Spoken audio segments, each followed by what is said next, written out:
संजय सिंह, जो इन दिनों ईडी की हिरासत में हैं। उनकी रिमांड को बार बार बढ़ाया जा रहा है। वहीं दूसरी ही तरफ देखा जाए तो पूर्व डिप्टी सीएम मनीष सिसोदिया भी लंबे वक्त से जेल में कैद है। 300 से अधिक दिन हो चुके हैं। मनीष सिसोदिया अब तक जेल में बंद है, लेकिन अब तक उन्हें रिहा तक नहीं किया गया है। ऐसे में देखा गया है कि मनीष सिसोदिया को कहीं ना कहीं उम्मीद रही कि सुप्रीम कोर्ट से कहीं ना कहीं उन्हें राहत मिलेगी, लेकिन ऐसा यहाँ पर दिखाई नहीं दिया। अब यहाँ पर सवाल ये खड़े होते हैं, क्या अगली बार फिर से वह अपनी जमानत याचिका दायर करते हुए नजर आएंगे? आखिरकार सुप्रीम कोर्ट आने वाले दिनों में क्या कुछ अहम फैसला लेगा, ये वक्त के साथ साथ पता चलेगा। लेकिन फिलहाल अपने इस खास प्रोग्राम में हम आपको जानकारी देने जा रहे हैं कि बीते पिछले समय जो सुनवाई हुई थी, आखिरकार यहाँ पर क्या क्या तर्क रखे गए थे। नमस्कार, मैं प्रांशी राठौर और आप देख रहे हैं नेक्स्ट 9 न्यूज। स्वागत है आपका हमारे स्पेशल प्रोग्राम सियासी सच में, जिसमें आज हम एक बार फिर से मनीष सिसोदिया के बारे में बात करेंगे। सबसे पहले आपको बता दें कि मनीष सिसोदिया से पहले पूर्व स्वास्थ्य मंत्री सत्येंद्र जैन, जो मनी लॉन्ड्रिंग के मामले में फंस गए, ईडी ने उन्हें भी अपनी हिरासत में लिया और वह भी आज जेल में कैद हैं। लेकिन दूसरी ही तरफ फरवरी के महीने में ईडी की हिरासत में पहुंच गए। ईडी ने अपनी हिरासत में ले लिया दिल्ली शराब नीति घोटाले मामले में मनीष सिसोदिया को, जो अब तक जेल में कैद है।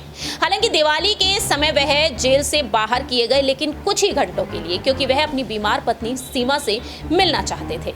और वो दर्द भरी तस्वीर जो सामने आई, जिसमें दोनों ही एक दूसरे से गले मिलकर रोते हुए नजर आए, उस तस्वीर ने वाकई में हर किसी की आंखों को नम कर दिया। और ऐसे में देखा जाए, जो अपने परिवार से लंबे वक्त से दूर है, दिवाली के दिन वह अपने परिवार से मिले, तो जाहिर है कि वह काफी ज्यादा इमोशनल तो होंगे ही। लेकिन दूसरी ही तरफ देखा जाए तो संजय सिंह भी दिल्ली शराब नीति घोटाले मामले में 4 अक्टूबर के दिन ईडी के द्वारा हिरासत में लिए गए और अगली सुनवाई 18 नवंबर को संजय सिंह के मामले पर होगी, लेकिन पंजाब की अदालत में उन्हें पेश किया जाएगा। खैर, ये तो बात हुई यहाँ पर तीनों ही नेता आखिरकार किस मामले में फंसे हुए, लेकिन बात यहाँ पर की जाए सुप्रीम कोर्ट में आखिरकार क्या कुछ कहा गया मनीष सिसोदिया के मामले।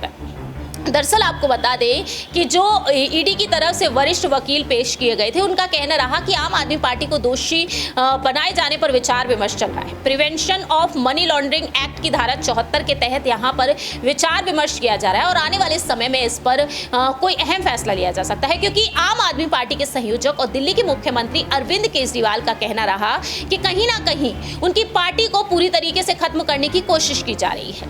अब ऐसे में देखा जाए तो यहाँ पर साफ तौर पर क्या कुछ अहम फैसले आ सकते हैं, ये वक्त के साथ साथ पता चलेगा। लेकिन फिलहाल आपको बताते हैं कि मनीष सिसोदिया के मामले में कोर्ट में जजेस ने क्या कुछ कहा।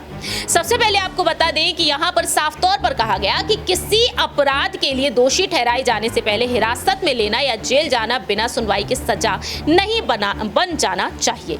किसी को लगेगा कि ये उस फैसले का अवलोकन है जो व्यक्तिगत स्वतंत्रता को बरकरार रखता है, लेकिन ऐसा नहीं है। सुप्रीम कोर्ट के द्वारा यहाँ पर मनीष सिसोदिया की जमानत देने से इनकार करने के लिए यहाँ पर जो टिप्पणियां की गई थी, वो काफी यहाँ पर मायने रखती हैं। आपको बता दें कि जस्टिस संजीव खन्ना और जस्टिस SVN भट्टी की खंडपीठ के द्वारा फैसला लिया गया और यहाँ पर क्या कुछ कहा गया। धन शोधन निवारण अधिनियम की धारा 45 के द्वारा बनाई गई बाधा यह है कि अदालत को यह सुनिश्चित करने के लिए रिकॉर्ड पर सबूतों की प्रारंभिक जांच के लिए मजबूर करती है क्या आरोपी के खिलाफ प्रथम दृष्टया मामला है।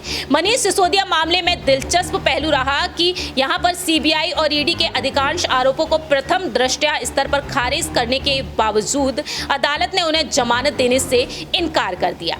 दूसरी ही तरफ यहाँ पर सामने आया कि कोर्ट ने इसे कुछ हद तक बहस का विषय बताते हुए ईडी के इस मामले पर संदेह जताया कि आबकारी समूह ने सिसोदिया और उनके सहयोगियों को 100 करोड़ रुपए की रिश्वत दी थी।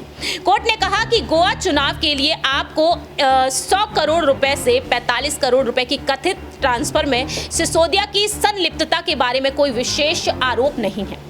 किसी भी मामले में आपको आरोपी नहीं बनाया गया, इसलिए इस मामले में सिसोदिया को परोक्ष रूप से उत्तरदायी नहीं ठहराया जा सकता। DOI के पास दायर की गई शिकायत में दावा किया गया कि आबकारी समूह द्वारा वास्तव में यहाँ पर केवल 100 करोड़ रुपए की रिश्वत का भुगतान किया गया। ये कुछ हद तक बहस का विषय है। हालांकि दावा ये किया गया है डीओई की तरफ से कि सबूतों और सामग्री पर भरोसा किया गया कि इसका एक हिस्सा यानी कि 45 करोड़ रुपए गोवा चुनाव के लिए हवाला के माध्यम से ट्रांसफर किए गए। इसका इस्तेमाल राजनीतिक दल आपके द्वारा किया गया। जो न्यायिक व्यक्ति हैं, आप पर यहाँ पर मुकदमा नहीं चलाया जा रहा। यह आरोप है कि अपीलकर्ता मनीष सिसोदिया पीएमएल अधिनियम की धारा 70 के संदर्भ में परोक्ष रूप से उत्तरदायी है। वह कहते हैं कि आरोप नहीं लगाया जा सकता और ना ही इस पर बहस की जा सकती।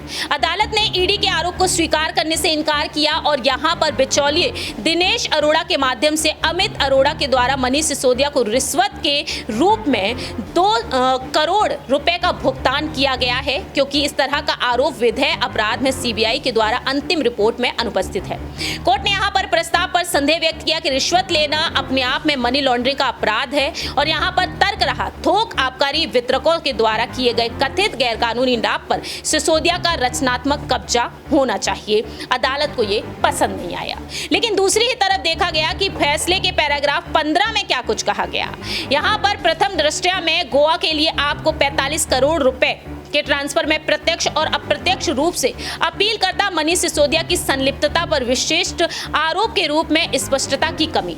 लेकिन पैराग्राफ 21 से आगे फैसले में सीबीआई और ईडी के मामलों पर आरोपों का सार बताया गया। उनके मामलों में प्रमुख बात यह रही कि नई आबकारी नीति कुछ आबकारी समूह के द्वारा रिश्वत की पेशकश के साथ पैरवी के साथ तैयार की गई।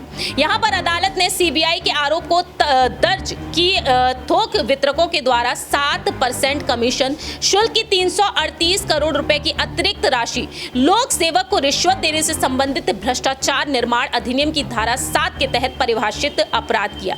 कोर्ट ने ईडी के आरोप पर भी गौर किया और 338 करोड़ रुपए को लेकर अपराध की कमाई है, यहां पर ये दावे किए गए। न्यायालय ने सुनिश्चित करने के लिए इन दावों को कोई आलोचनात्मक जांच नहीं की। क्या इस देश में जमानत देने से इनकार करने का कोई प्रथम दृष्टया मामला बनता है? दूसरी ही तरफ यहां पर ईडी सीबीआई को आरोपों पर यहां पर कोर्ट ने क्या कुछ कहा। प्रथम दृष्टया से कोई निष्कर्ष क्या निकला, यहां पर यह बड़ा सवाल उठा। क्या सिसोदिया तक जाने के लिए कोई पैसे का लेन देन पाया गया? इन सभी सवालों का जवाब फिलहाल नहीं है। सुनवाई के दौरान कोर्ट ने कहा कि बिना पैसों के विचार विमर्श की नीति में बदलाव अवैध नहीं है और ऐसे में देखा गया है कि यहां पर अदालत ने आरोपियों को सलाखों के पीछे रखने की आवश्यकता नहीं बताई। हालांकि दोनों एजेंसियों की जांच पूरी कर ली और अंतिम रिपोर्ट यानी कि यहां पर जो दायर की गई थी ईडी के द्वारा अभियोजन शिकायत अभियुक्त के भागने के खतरे और गवाहों को प्रभावित करने की संभावना को कोई चर्चा नहीं हुई। उन्हें जमानत देने से यहां पर इनकार किया गया और अदालत ने व्यक्तिगत स्वतंत्रता के संबंध में फैसले में कुछ टिप्पणियां की, जिसमें सिसोदिया के लंबे समय तक जेल में रहने का स्वीकार किया गया और अगर मुकदमा धीरे धीरे बढ़ता है तो उन्हें 3 महीने बाद फिर से जमानत के लिए आवेदन करने के लिए छूट दी गई है। देश में आपराधिक अभियोजन के इतिहास को देखते हुए अदालत से स्पष्ट निर्देश के अभाव में 3 महीने के भीतर मुकदमे की बड़ी प्रगति की उम्मीद करना अवास्तविक और खासकर मामलों की भारी मात्रा और गवाहों की उच्च संख्या को देखते हुए। तो यहाँ पर लॉ स्टूडेंट की असली चिंता मनीष सिसोदिया को जमानत देने ना देने को लेकर नहीं, जमानत देना न्यायालय के विवेकाधीन क्षेत्राधिकार के अंतर्गत आता है और जमानत देने से इनकार करने का विवेक तथ्यों पर चर्चा की तार्किक प्रगति प्रथम दृष्टया बनाए गए मामलों और सबूतों की सराहना से उत्पन्न होना चाहिए। तो आने वाले समय में यहाँ पर अब देखा जाएगा कि सुप्रीम कोर्ट इस मामले में क्या कुछ अहम फैसला सुनाता है। फिलहाल यहाँ पर जो पैराग्राफ सामने आए हैं, जो विचित्र तर्क रखे गए हैं, यहाँ पर कोर्ट में जजेस ने जो कुछ कहा है उस पर जानकारी दे दें कि वरिष्ठ वकील अभिषेक मनु सिंघवी, जिन्होंने साफ तौर पर कहा कि बिना सबूतों के आधार पर आखिरकार किस तरह से उन्हें जेल में रखा जा सकता है। ईडी से यहां पर तमाम सबूत मांगे गए। अब देखना यहां पर यह होगा क्या ईडी आने वाले समय में और भी अहम सबूत पेश करने में सफल होगी। तो क्या मनीष सिसोदिया ऐसे ही जेल में रहेंगे या फिर 3 महीने बाद जो उन्हें छूट दी गई है जमानत याचिका दायर करने की, एक बार फिर से वह रुख करेंगे? क्योंकि दिल्ली की राउज एवेन्यू कोर्ट में यह मामला चला, लेकिन इसके बाद उन्होंने अपनी याचिका को दायर किया सुप्रीम कोर्ट में, वहां से भी उन्हें राहत नहीं मिली। अब आने वाले समय में ये देखना होगा कि 2024 के लोकसभा चुनाव से पहले ही जेल से बाहर आएंगे मनीष सिसोदिया या फिर नहीं। फिलहाल इस खास प्रोग्राम में इतना ही, लेकिन आपकी इस पूरे ही प्रकरण पर क्या कुछ राय प्रतिक्रिया है, कमेंट सेक्शन में आप अपनी राय रख सकते हैं। संजय सिंह के मामले को ध्यान में रखते हुए 21 नवंबर से एक व्यापक अभियान की शुरुआत की जा रही है। घर घर तक संजय सिंह के लिए पैम्पलेट पहुंचाए जाएंगे यहां पर जनता के बीच, और यहां पर कहना साफ तौर पर है आम आदमी पार्टी का यूपी की सियासत को ध्यान में रखते हुए यह अभियान चलाया जाएगा। और यहां पर साफ तौर पर कहना यही है कि आखिरकार संजय सिंह की गिरफ्तारी क्यों, ये नाम पैम्पलेट पर लिखा जाएगा। तो आने वाले समय में देखना होगा कि आखिरकार मनीष सिसोदिया को इस मामले में राहत मिलती है सुप्रीम कोर्ट की तरफ से या फिर नहीं। फिलहाल इस खास रिपोर्ट में इतना ही। बाकी की तमाम अपडेट्स के लिए आप देखते रहिए नेक्स्ट 9 न्यूज।